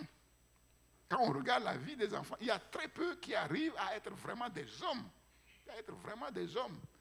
Même le grand Salomon. Le grand Salomon, on a vu ce que Dieu a fait au travers de sa vie, mais Salomon n'a pas souffert comme son père. Et on a vu les conséquences. Salomon a grandi dans la laine, dans la pourpre, dans la facilité, même si son cœur était à Dieu parce qu'il a écouté les enseignements, comme il a dit dans les proverbes que son père donnait, il les a acceptés, il les a incarnés. Mais il y a des expériences de la vie dures qu'il n'a pas faites. Et quand c'est comme ça, ce n'est pas facile. Et on a vu toutes les dérives qu'il y a eu. Donc, la foi vraie, ce qu'elle voit, ce qu'elle confesse et ce qu'elle saisit dans la souffrance, dans les épreuves, dans les problèmes, c'est la joie. C'est la joie. C'est ce que Paul dit. Regardez comme un sujet de joie complète les diverses épreuves auxquelles vous pouvez être exposés. Et il continue en disant, verset 5, il dit, attention, ouais, la vraie sagesse de Dieu, c'est ça. La sagesse, c'est ça. La sagesse, ce n'est pas de dire, voilà, que Dieu me pardonne les souffrances, que Dieu me pardonne la sagesse. Quelqu'un qui est comme ça, c'est un insensé. Il ne manifeste pas la sagesse. Parce que la vie n'est pas comme ça. La vie n'est pas comme ça. Quand on regarde la vie, déjà, je ne sais pas, peut-être que vous avez eu l'occasion de voir la naissance d'un enfant. Est-ce que vous avez déjà entendu qu'un enfant est né, la mère chantait, était dans la joie et l'enfant riait? J'ai jamais. Souvent, c'est dans la souffrance. L'enfant pleure, la maman, c'est dur. Même pour celle où c'est un peu moins dur, c'est quand même dur, c'est jamais facile. Donc, on vient dans les pleurs et on repart, comment? Dans les pleurs. Donc, il faut être insensé pour dire, ah non, moi, les pleurs, ça ne me touche pas. La meilleure vie sur terre, ce n'est pas... Non, c'est insensé. Paul dit, si c'est comme ça, et Jacques dit, si c'est comme ça, il faut demander la sagesse. Il faut demander la sagesse. Voilà. Parce que si on n'a pas cette sagesse, Dieu va venir d'une manière pour nous sortir de toutes nos souffrances, de toutes nos difficultés, accomplir son œuvre en nous, on va dire non. Parce que la manière dont Dieu vient, ce n'est pas ce qu'on attend. Comme on entend, ma soeur, pourquoi tu veux te marier? Ah, pasteur, si tu connaissais ma vie, mais j'ai trop souffert. Ah bon? J'ai dit, ah, là, tes souffrances ne sont loin d'être sur le point de s'achever. Là, ça, tu vas rentrer dans d'autres souffrances. Insensé. C'est pas ça. Insensé. Et donc, c'est pas étonnant que cette personne-là va rentrer dans le mariage. Ça ne va pas marcher. Parce qu'elle manque de sagesse. Elle manque de sagesse. Le mariage, ce n'est pas ça. Ce n'est pas d'abord ça. Ça. Si quelqu'un d'entre vous manque de sagesse, qu'il la demande à Dieu, qu'il donne à tous simplement sans reproche, et il lui sera donné. Mais qu'il demande toujours avec foi. On revient, on tourne toujours autour de la même chose. Il demande avec foi, sans douter, parce que celui qui doute est comme un roseau qui est agité. C'est un homme, une femme irrésolue, et Dieu ne peut pas agir dans la vie de cette femme. Pierre va renchérir. 1 Pierre chapitre 4. 1 Pierre chapitre 4, verset 12. Mais bien aimés, ne trouvez pas étrange d'être dans la fournaise. Non, ce n'est même pas là ce n'est pas l'épreuve, hein, la fournaise de l'épreuve. Bon. Entre nous, on est loin de ça. On est loin de ça. On a pris qui pour jeter dans la fournaise ardente? Personne. On a pris qui pour jeter dans la fosse au lion? Personne. Donc, vous voyez? C'est ça. Ne trouvez pas ça étrange. Pourquoi? Comme si vous arrivez quelque chose d'extraordinaire. Vous avez remarqué souvent, quand on est dans l'épreuve, souvent la plupart des chrétiens disent, « Ah Seigneur, je ne comprends pas. Qu'est-ce qui m'arrive? C'est étrange. » C'est étrange. On n'est pas dans la foi. On n'est pas dans la foi. Réjouissez-vous, au contraire, de la part que vous prenez aux souffrances de Christ, afin que vous soyez aussi dans la joie et dans l'allégresse, lorsque sa gloire apparaîtra. Donc, on voit toujours le déjà et le pas encore. Donc, ceux qui vont connaître la joie et l'allégresse quand Jésus va venir, c'est ceux-là déjà qui connaissent la joie et l'allégresse aujourd'hui, malgré les souffrances, malgré les épreuves, malgré les problèmes. Malgré les problèmes, si nous avons une bonne vision de Dieu, notre regard sur le monde, notre regard sur les choses, notre regard sur les problèmes, sur les épreuves change complètement. Et c'est ça, cette paix que Jésus nous a donnée, qui ne dépend pas des circonstances, qui n'est pas de ce monde, et qui ne dépend pas des circonstances, que seule la foi en Jésus peut effectivement procurer. En fait, quelqu'un disait, la vie n'a de sens que dans le processus de rencontrer et de résoudre les problèmes. La vie n'a de sens que seulement dans le processus de rencontrer et de résoudre les problèmes. C'est ça.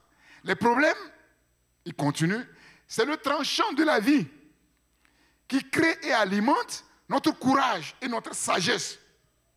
Notre courage et notre sagesse. C'est dans les problèmes que nous manifestons notre courage. C'est dans les problèmes que nous allons chercher la sagesse pour sortir des problèmes. Ils nous font grandir moralement, spirituellement. C'est dans la douleur de la confrontation et de la résolution des problèmes que nous apprenons de la vie et que nous grandissons. Et Benjamin Franklin va dire, ces choses qui nous font mal nous instruisent. Ces choses qui nous font mal nous instruisent. Et nous apprenons beaucoup de nos problèmes, beaucoup de nos souffrances, beaucoup de nos échecs. Les problèmes sont le carburant de notre vigilance. Les problèmes sont le carburant de notre bonne santé spirituelle, comme nous le voyons dans la vie de Jésus. Hébreux chapitre 5. Hébreux chapitre 5. Hébreux chapitre 5.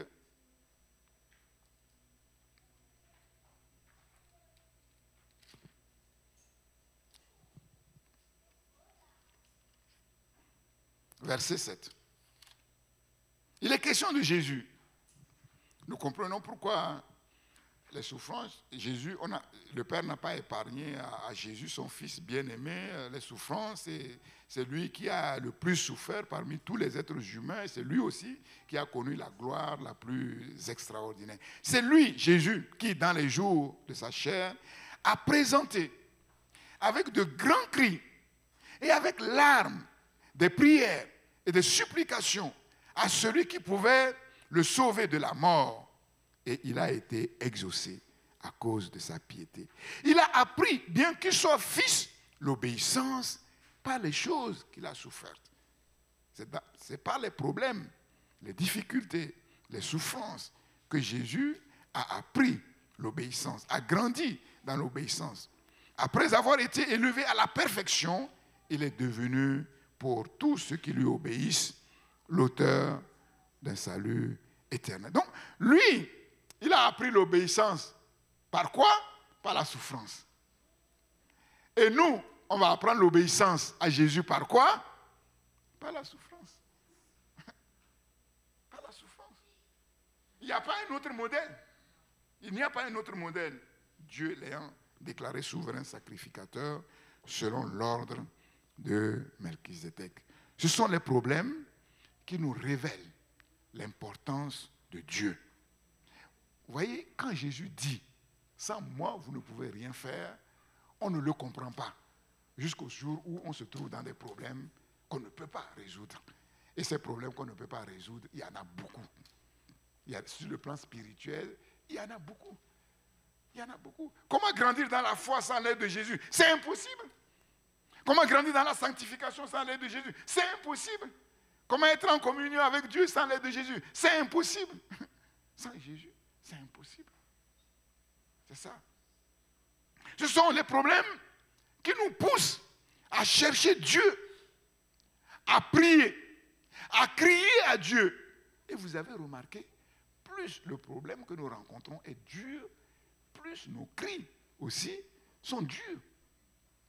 Si le problème que nous rencontrons est un petit problème, vous allez voir, notre prière sera une petite prière.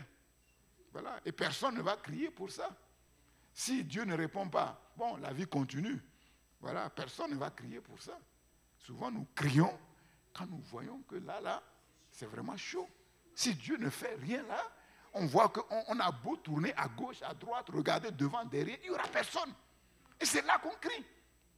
C'est là qu'on a appris à crier. C'est là qu'on apprend à crier. C'est là qu'on apprend à se confier entièrement à Dieu. C'est là qu'on apprend à baisser les bras. Et vous êtes d'accord avec moi, devant ce problème de vie ou de mort, si Dieu vient te dire, voilà ma fille, mon fils, voilà ce qu'il faut faire, on est prompt à écouter, on est prompt à obéir parce qu'on n'a pas de solution. On n'a pas d'autre solution. C'est quand on sait qu'on a des béquilles. C'est quand on sait que si Dieu n'agit pas, on a une roue de secours. Bon, Dieu parle, si ça ne va pas dans notre sens, si ça va dans notre sens, alléluia, gloire à Dieu, si ça ne va pas dans notre sens, on fait comme si on n'a pas entendu. On fait comme si on n'a pas entendu. Ce sont les problèmes qui nous apprennent à obéir et à nous soumettre à Dieu et donc à vaincre l'ennemi. Soumettez-vous donc à Dieu et résistez au diable et il fuira loin de vous. Jacques chapitre 4, verset 7. En effet, nous savons tous qu'il y a des problèmes que seul Dieu peut résoudre. Être sauvé, c'est impossible aux hommes. Personne ne peut sauver. Personne ne peut être sauvé par lui-même. Voilà, mais ce qui est impossible aux hommes est possible à Dieu. Qui peut pardonner les péchés? Personne d'autre que Dieu. Personne d'autre. Qui peut déplacer les montagnes? Personne d'autre que Dieu ne peut le faire. Les problèmes nourrissent, façonnent notre être intérieur et nos attitudes, nos paroles et nos comportements. Vous allez voir que quelqu'un qui a beaucoup souffert ne parle pas n'importe comment. Il sait ce que c'est que la vie. Il sait que la vie peut devenir compliquée. Et il sait aussi, s'il a été en face des problèmes dont Dieu seul l'a sorti, il sait qu'il n'est rien.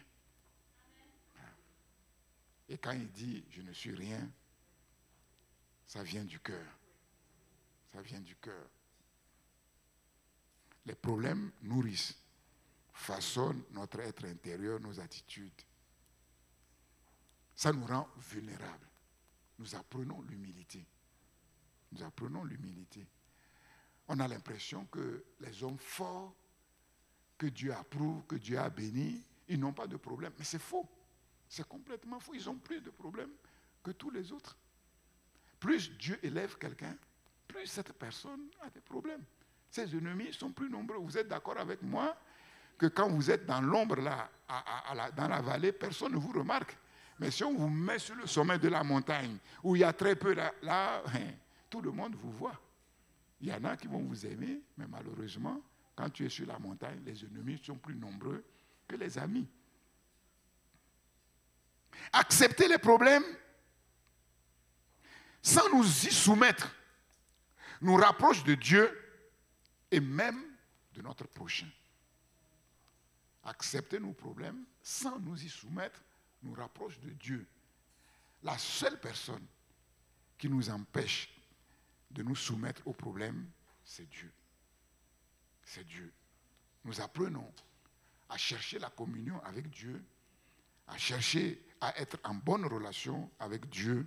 Et quand nous sommes en bonne relation avec Dieu, nous sommes en bonne relation avec notre prochain. Les problèmes nous font grandir dans l'humilité, dans la sanctification. Une vie sanctifiée est une bonne relation avec Dieu, une bonne relation avec soi-même et une bonne relation avec notre prochain. Avec Dieu, il n'y a aucun problème sans solution. Sinon, Dieu ne serait pas Dieu. Ce n'est pas parce que je ne sais pas comment résoudre un problème que ce problème n'a pas de solution.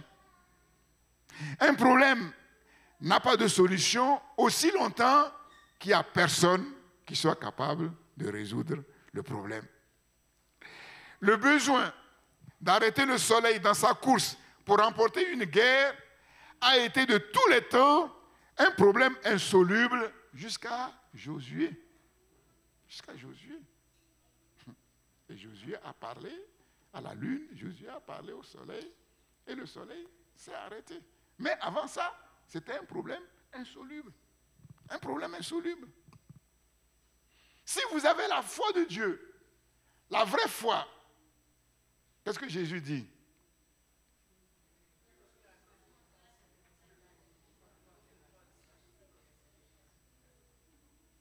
À ma connaissance, jusqu'à présent, l'histoire n'a pas fait mention de quelqu'un qui a déplacé une montagne jusqu'au jour où il y a besoin de déplacer une montagne et cette parole va s'accomplir comme au temps de Josué. C'est tout. Comme au temps de Josué. Personne ne déplacera une montagne jusqu'au jour où il y a besoin de déplacer une montagne et que Dieu intervienne pour déplacer une montagne. Donc, quel est ton problème? Quel est mon problème? Qu'il soit plus dur que d'arrêter le soleil que de déplacer une montagne.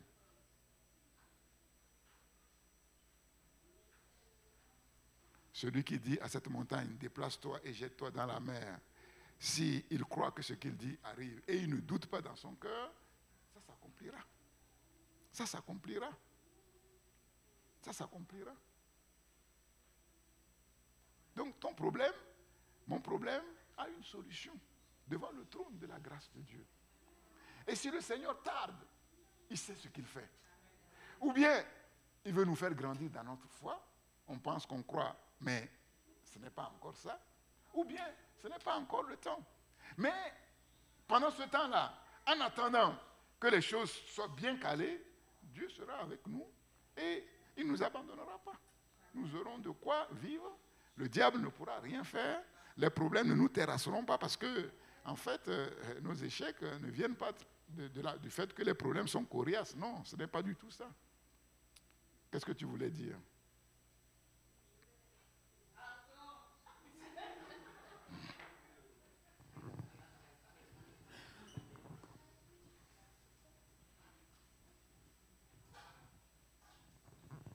Pasteur, je voulais un peu revenir en arrière par rapport, l'être humain, bon, moi-même, il ne faudrait pas que je généralise. Il ne faut pas généraliser, c'est oui, pas bon. J'ai l'impression que je suis insatiable. Je ne sais pas, je m'explique.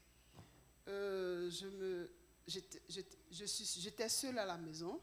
J'ai prié, Seigneur, je suis seule. Si quelqu'un, je veux que quelqu'un ouvre la porte, au moins venir toquer à ma porte. Si quelqu'un, ma soeur, mon frère peut venir. Ma soeur est venue. Et je laisse ma soeur, je vais me promener au bord de la Seine, je me sens toujours seule. Seigneur, je veux que mon fils vienne. Il est là. Je sens toujours, c'est comme si... Un vide. Donc, je ne sais pas si ça fait mal au Seigneur, si j'irrite le Seigneur, mais je sens que quelque chose ne va pas encore à moi. Souvent, je m'accuse, je dis, bon, peut-être que je ne comprends pas. Et donc, j'ai bien peur. Est-ce que demain, si le Seigneur me donne un homme, me met aux côtés d'un homme... Je serai pareil. Moi, je ne serai pas... Non, est-ce que je serai... Non, moi, ce que tu vis avec ton fils, ce que tu vis avec ta soeur, tu vas le vivre pareillement. Justement, c'est ce que j'ai dit, mais est-ce que je n'irrite pas le Seigneur, ou bien c'est comme ça que je suis, ou bien c'est la nature de l'être humain? Oui, mais parce que tes raisonnements ne sont pas fondés sur la parole de Dieu. Tu vois, quand tu sens une voix te dire que tu es seul, ok, déjà éprouve cette voix. Cette voix vient de qui? Ça vient de Dieu, ça vient de toi-même, ça vient du diable. Maintenant, si ça vient du diable et tu l'acceptes, mais c'est foutu. Si ça vient de la chair et tu l'acceptes, c'est foutu. Tu annules la parole de Dieu. Dieu dit, voici, je suis avec vous tous les jours jusqu'à la fin du monde. Le Saint-Esprit est en toi, Dieu le Père est en toi, Dieu le Fils est en toi. Maintenant, si les trois là ne peuvent pas te satisfaire, tu crois qu'un homme, un fils peut te satisfaire. Ce n'est pas possible. Si tu le crois, bah, tu te trompes par de faux raisonnements. Tu te séduis toi-même. Et donc, c'est là où il faut revenir à la parole et placer sa foi sur la parole et non sur les raisonnements. Tu vois? Et donc, ce que tu dis, c'est vrai, c'est une grande vérité et je salue ton courage de pouvoir le dire, mais la plupart des chrétiens raisonnent comme ça. La plupart des chrétiens raisonnent comme ça. C'est-à-dire que au lieu de bien identifier leurs problèmes, en fait, très rapidement, ils déplacent les choses. Je sens dans mon cœur que ça ne va pas, je ne suis pas bien. Maintenant, je conclus que, comme j'ai des problèmes financiers, c'est à cause de ça. Et comme j'ai des problèmes financiers, je me dis, le jour où je vais résoudre mes problèmes financiers, ce sera ça. Mais si ce n'est pas ça le problème, je me fourvoie. Je me fourvoie. Déjà, même avant même de regarder les problèmes, je me dis, bon, que dit la parole? La parole de Dieu dit que je peux être dans la joie, même si je n'ai rien. Je peux être dans la paix, même si ça ne va pas. Bon, déjà ça, sans aller plus loin. Donc, ce n'est pas normal que parce que j'ai des problèmes financiers, je sois dans tous mes états. Donc, sinon, l'argent, finalement, c'est mon Dieu. C'est l'argent qui va m'amener la joie, c'est l'argent qui va m'amener la paix. Donc, l'argent devient mon Dieu. Et ce n'est pas bon. Ce n'est pas bon. Si tu penses que c'est quand tu vas te marier que tu auras la joie, tu auras la paix, que tu vas bien vivre, mais c'est ton mari qui est ton Dieu. Ce n'est pas Dieu qui est ton Dieu, c'est ton mari. Ce n'est pas celui qui va te donner le mari qui est ton Dieu. Tu t'accroches au don. Et si tu t'accroches au don, tu es déconnecté du donateur. Et si tu es déconnecté du donateur, le don ne peut pas fonctionner. Le don ne peut pas fonctionner correctement. C'est ça. C'est ça. Et donc, malheureusement, quand on ne fait pas attention, le diable exploite nos déséquilibres pour amener des paroles, nous faire croire que c'est parce qu'on n'a pas ça, c'est parce qu'on n'a pas ceci, que c'est comme ça. Pour nous faire courir en vain dans une mauvaise direction. On court, on saisit ça. On a saisi, c'est comme ça, hein? C'est comme ça. C'est pas Dieu que tu as saisi. C'est pas Dieu que tu as saisi. C'est ça. Donc, on peut se tromper vraiment par de faux raisonnements. C'est pour ça que moi, je vous ai toujours dit que quelqu'un qui n'est pas heureux dans une situation, si on l'amène dans une situation qui semble meilleure, il ne sera pas heureux. Parce que le bonheur ne dépend pas des circonstances. C'est ça. Le monde se trompe beaucoup là-dessus. C'est pour ça que le monde court après quelque chose qu'ils ne saisiront jamais. Mais nous, on ne doit pas se tromper. Nous devons être dans la vérité. Nous devons faire une enquête de vérité pour savoir quel est le fond du problème. Si on ne le sait pas, on peut se fourvoyer. C'est ça. Quelqu'un va voir le pasteur Daniel, il va dire, ah, il est toujours souriant, il n'a jamais de problème. Si je vous disais mes problèmes. Comme un chef d'État disait un jour, notre ancien président, il disait, tout le monde m'envie. Voilà, je suis président, j'ai l'argent, je fais ce que je veux. Si je dis aux gens concrètement ce que je vis, personne ne voudrait être à ma place. Et bon, quand on réfléchit, sur ce poste, quand on réfléchit vraiment, personne ne voulait être un chef d'État. Hein, c'est des problèmes. Je regardais, il y a longtemps, je n'ai pas vu notre président Macron, je l'ai vu avant-hier ou il y a quelques jours. J'ai trouvé qu'il a vieilli. 47, j'ai trouvé qu'il a vieilli. Les problèmes vieillissent. Les problèmes sans solution réelle vieillissent. Non, mais c'est ça. Donc il ne faut pas se tromper, il ne faut pas déplacer les choses. Voilà. Nous savons que la source de notre bonheur, d'abord, c'est Dieu. Et ensuite, maintenant, Dieu nous donne ce qu'il faut avec cette vie. La terre et ce qu'elle renferme, c'est pas comme je le dis, ce n'est pas pour les anges, ce n'est pas encore moins pour le diable et pour les démons. Non, c'est pour nous. Mais si nous nous focalisons sur ça et on laisse le Créateur de côté, il y aura problème. Il y aura problème.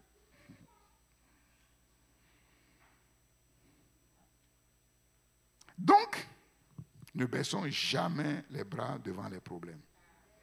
Ne permettons jamais à un problème de s'installer définitivement dans notre vie. Je n'accepte aucun problème, à tous les niveaux.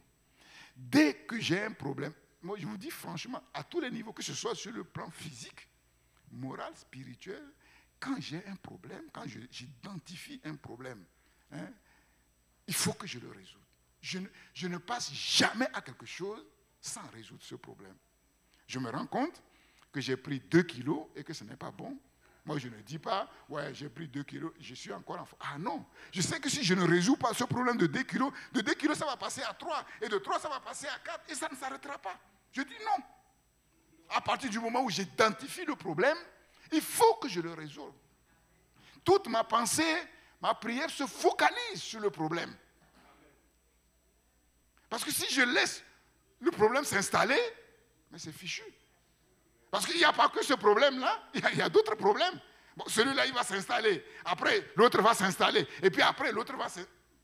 Il arrive un moment où c'est là où, comme on dit, on pète un câble. Parce qu'il y a les problèmes de tous les côtés. Et ce n'est pas bien. Il ne faut jamais baisser les bras. Jamais, jamais, jamais. Comme cet homme politique à qui les grands étudiants ont demandé quel est le secret, il s'attendait à ce qu'il fasse un discours mirobolant. Il a dit jamais, jamais, jamais abandonner. Never, never, never give up. Jamais abandonner. Jamais baisser les bras devant les problèmes. Jamais laisser un problème s'installer. Tu vois, c'est des compagnons utiles, mais il faut les regarder de loin. Il faut les tenir quand même à distance. Parce que si tu les installes, puisque je vous ai dit, quand tu pleures, eux ils rient. Voilà, tu les installes là. Donc tu vas pleurer. Tant qu'ils sont installés, tu vas pleurer et ils vont rire. Et tant qu'ils rient, ils ne partiront jamais. Tant que le diable rit avec toi, il ne te lâchera jamais. Jamais, jamais, jamais, jamais. Nos succès, nos échecs sont déterminés non par les problèmes si grands soient-ils, mais par notre vision de Dieu, notre mentalité. Et nous savons que la mentalité de champion est forgée par notre foi. C'est la foi en Dieu qui façonne en nous la mentalité de champion, la mentalité de vainqueur. L'échec, en vérité, n'est qu'un passage obligé, nécessaire, une épreuve qui nous permet d'aller de l'avant. N'acceptons jamais qu'un échec soit définitif. Moi, je fais en sorte de transformer mes échecs en victoire. Toujours transformer mes échecs en victoire. Et c'est ce qui fait que quand j'échoue, je ne suis pas abattu. Quand j'échoue, je ne suis pas abattu parce que j'ai appris à transformer mes échecs en victoire. Nous échouons quasiment tous les jours, d'une manière ou d'une autre. Vous regardez, quand on se lève le matin, on se couche le soir, personne ne va dire les résolutions que j'ai prises, ce que je dois faire à la lettre, je les ai fait. On échoue toujours, d'une manière ou d'une autre. Et cela jusqu'à la mort. Et la mort elle-même, c'est le plus grand ennemi. C'est le plus grand ennemi. C'est le plus grand échec. Et en même temps, c'est la plus grande victoire. En même temps, c'est la plus grande victoire. Il faut qu'on passe par la mort pour entrer dans la grande victoire, dans la victoire de toutes les victoires. Celui qui n'échoue jamais ne pourra jamais progresser. Celui qui n'échoue jamais ne pourra jamais. Les Américains, champions des exploits, l'ont compris. C'est pour ça qu'ils ont beaucoup de respect pour ceux qui échouent. Le président Trump, il a échoué des dizaines de fois. Il a fait faillite des dizaines de fois. Et aujourd'hui, il est chef d'État pour la deuxième fois. Voilà. On respecte ceux qui ont échoué. Parce que ceux qui ont échoué, ils ont appris un peu à réfléchir. Ils ont appris un peu la sagesse. Ils ont tiré des leçons. Et donc, on peut leur faire confiance. C'est ceux qui n'ont jamais échoué qui pensent qu'ils n'échoueront jamais. Comme la Bible le dit, que celui qui croit être debout prenne garde de tomber. Quand nous apprenons de nos erreurs, c'est là que nous faisons un pas en avant vers le succès. Alléluia. Donc, nos problèmes ne sont pas un problème. Nos problèmes ne sont pas un problème. Nous avons un grand Dieu. Un grand Dieu. Quand on dit, ouais, Dieu est plus élevé que ce qu'on peut en dire, que ce qu'on peut imaginer. Dieu peut faire infiniment au-delà de ce qu'on peut dire, au-delà de ce qu'on peut imaginer. Ça, il n'y a aucun doute. Qu'il n'y ait aucun doute. Voilà. S'il doit y avoir un petit doute, c'est sur notre foi. Quand nous disons que nous croyons, est-ce que vraiment, cette foi que nous proclamons, Dieu est d'accord et Dieu approuve? Sinon, voilà, disons, Seigneur, c'est vrai, je crois, mais aide-moi à grandir dans la foi. Aide-moi à aller de l'avant dans la foi, parce que je sais que la vie que tu m'as donnée, c'est la meilleure vie. Parce que je sais que ce que tu as préparé pour moi, ce n'est pas une petite chose. La vie que tu es venu acquérir au travers de cette mort terrible sur la croix de Golgotha, ce n'est pas une petite vie. Et je sais que tu es au courant de moi. Je sais que tu travailles en moi. Je sais que tu as le pouvoir de garder mon dépôt jusqu'à ton avènement. Je sais que si je tombe, tu peux me relever. Oui, je sais que ta parole est la vérité et qu'elle s'accomplira. Je proclame, oui, que ta parole, la parole prophétique que tu as libérée sur moi, s'accomplira comme tu l'as libérée. Seulement, j'ai besoin vraiment de ta grâce. Oui, je crois. Viens au secours de mon incrédulité. Fais-moi grandir dans cette foi. Débarrasse cette foi de tout raisonnement. Débarrasse cette foi de tout doute, de toute incrédulité. Seigneur, notre Dieu, que ma foi soit comme un grain de sénévé. Je veux avoir une vision claire de Dieu. Par la foi, je veux avoir cette vision claire de Dieu. Je veux avoir cette vision claire de qui je suis devant Dieu. Je veux avoir cette vision claire de pourquoi je suis sur cette terre devant Dieu, dans cette génération, ce que Dieu a préparé dans cette génération pour manifester sa gloire. Oui, les temps sont mauvais, les temps sont difficiles, les problèmes remplissent de plus en plus notre univers, mais je refuse de regarder aux problèmes. Je veux regarder à mon Dieu, celui qui est infiniment au-delà de tous les problèmes. La Bible déclare que nous sommes assis dans les lieux célestes avec Christ. Oui, du haut de ce trône de gloire, les problèmes sur la terre ne sont rien. Seigneur, manifeste ta gloire. Glorifie ton nom. que ces problèmes que nous vivons, Seigneur, chacun pour sa part, les zones de turbulence que nous traversons, Seigneur, deviennent des opportunités pour manifester ta gloire. Oui, nous voulons apprendre à nous réjouir des souffrances, à nous réjouir des épreuves, à nous réjouir des épreuves que tu mets devant nous, des problèmes que tu amènes au-devant de nous, Seigneur. Il n'y a pas de problème qui n'ait de solution devant le trône de ta grâce. Voilà pourquoi tu es Dieu. Ah, Seigneur de gloire, on pourrait dire que le problème le plus coriace de tous les problèmes, c'est le problème du péché, c'est le problème de Satan, mais nous voyons que ces problèmes ont été bien réglés une fois pour toutes, Seigneur. Oh Dieu, la solution se trouve en Jésus. La solution se trouve en Jésus. C'est lui la solution de toutes les solutions, Seigneur. Oh Dieu, nous te prions, Seigneur, que ces situations difficiles que nous traversons, Seigneur, oui, que ce soit une porte qui s'ouvre sur une gloire plus grande, sur une victoire plus grande, Seigneur. Plus les épreuves sont dures, plus la gloire de Dieu est grande, plus la victoire est grande, Seigneur. Nous voulons apprendre à nous réjouir de toutes ces choses-là. C'est parce que tu nous aimes. Tu ne veux pas nous laisser dans une fausse zone de confort. Oui, nous savons que oui, les problèmes sont des compagnons utiles, Seigneur. Personne, oui, ne peut arriver au sommet de la montagne sans gravir avec difficulté. Seigneur, les marches qui montent, qui mènent sur la montagne, on n'arrive pas sur une haute montagne comme ça. Mais une fois qu'on est arrivé sur la montagne, on oublie les difficultés, les souffrances qu'on a eues à gravir la montagne, Seigneur, parce qu'on est arrivé au sommet, parce qu'on a atteint le but, Seigneur. Au contraire, oui, ces souffrances qu'on a endurées ont fortifié nos muscles, ont fortifié notre corps, Seigneur, oh Dieu. Oh Dieu, et nous gagnons à tous les niveaux. Nous gagnons au niveau physique, parce que c'est bien de marcher, c'est bien de gravir une montagne, tout le monde le sait. Et nous gagnons aussi au niveau spirituel, au niveau mental, Seigneur. Oui, parce que notre être intérieur est fortifié, parce que notre mentalité est fortifiée, parce que nos attitudes sont fortifiées, Seigneur.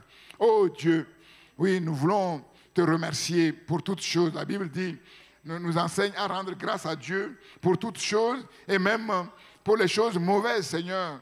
Pour les choses mauvaises, parce que tu as le pouvoir de faire concourir toutes choses à notre bien. Père, que ce problème, Seigneur, dans lequel je suis, que ce soit au niveau de la santé, que ce soit au niveau financier, que ce soit au niveau professionnel, au niveau affectif, Seigneur, ou à quelque autre niveau, Seigneur, oh Dieu, devienne une opportunité extraordinaire devant moi, de voir ta gloire se manifester dans ma vie et oui, de voir ta puissance me conduire sur le sommet de la montagne pour avoir une vision claire de qui tu es, Seigneur, oh Dieu, de qui je suis et de pourquoi je suis. Seigneur, oui, que ce processus dans lequel, Seigneur, tu m'as placé, oh Dieu, que ce processus, Seigneur, accomplisse son œuvre jusqu'à la fin, Seigneur, jusqu'à la fin, jusqu'au bout, Seigneur, oh Dieu, au nom de Jésus-Christ. Mais en attendant d'arriver au bout, je peux compter sur ta grâce qui pourvoit à tous mes besoins, Seigneur, même si, oui, ce n'est pas aussi spectaculaire, ce n'est pas ce que j'attends, Israël. Oui, dans le désert, Seigneur, leurs pieds ne se sont pas enflés. Seigneur, ils ne sont pas morts parce qu'ils n'avaient rien à manger. Ils ne sont pas morts à cause de la soif, Seigneur, oh Dieu. Mais ils sont morts à cause de leur incrédulité, Seigneur, oh Dieu. Oh Dieu de gloire, Dieu de gloire. Oui, les jours sont mauvais, les temps sont difficiles, Seigneur, oh Dieu. Oui, fortifie-nous, Seigneur. Fais de nous des hommes et des femmes forts. Oui, pour ces temps difficiles, Seigneur, oh Dieu, où nous pouvons aider les autres, Seigneur, à traverser le désert, Seigneur, oh Dieu, parce que nous-mêmes, tu nous as donné de traverser victorieusement le désert, Seigneur, que nous soyons des témoins fidèles et efficaces dans ces temps difficiles, parce que tu as fait de nous de vrais hommes, de vraies femmes, Seigneur, oh Dieu. Tu nous as amenés à la maturité, tu as développé en nous les attitudes de champions, de vainqueurs. Tu nous as donné la sagesse, tu as développé notre sens aiguisé, notre discernement, notre intelligence. Tu as fait de nous des hommes, des vrais hommes, Seigneur, Seigneur, oh Dieu, qui sont capables, oh Dieu, non seulement de résoudre leurs propres problèmes, oui, en collaboration avec leur Dieu, mais d'aider leurs semblables, Seigneur, oh Dieu, à résoudre, Seigneur, leurs problèmes, Seigneur. Oh Dieu de gloire, nous proclamons que nous verrons ta gloire au travers de toutes ces difficultés. Oh Dieu de gloire, merci. Merci pour toutes choses. Merci pour ta parole. Merci pour l'œuvre de ta parole. Oui, merci pour les forces nouvelles que tu donnes à chacun, aux uns et aux autres. Que personne ne baisse les bras parce que c'est trop dur. Que personne ne baisse les bras devant les problèmes. Que personne ne laisse les problèmes s'incruster dans son cœur, dans son foyer, dans sa vie, Seigneur, oh Dieu. Oh Éternel, mais que nous soyons plus que vainqueurs par celui qui nous a aimés. Oh Dieu de gloire, par les forces nouvelles que tu nous donnes chaque jour dans notre communion, Seigneur, avec toi. Sois loué, Seigneur. Sois loué, Seigneur, pour ton plan merveilleux qui est en marche, Seigneur, oh Dieu. À toi la gloire, notre Dieu et Père, au nom de Jésus-Christ. Amen. Amen. Bonne semaine à tous.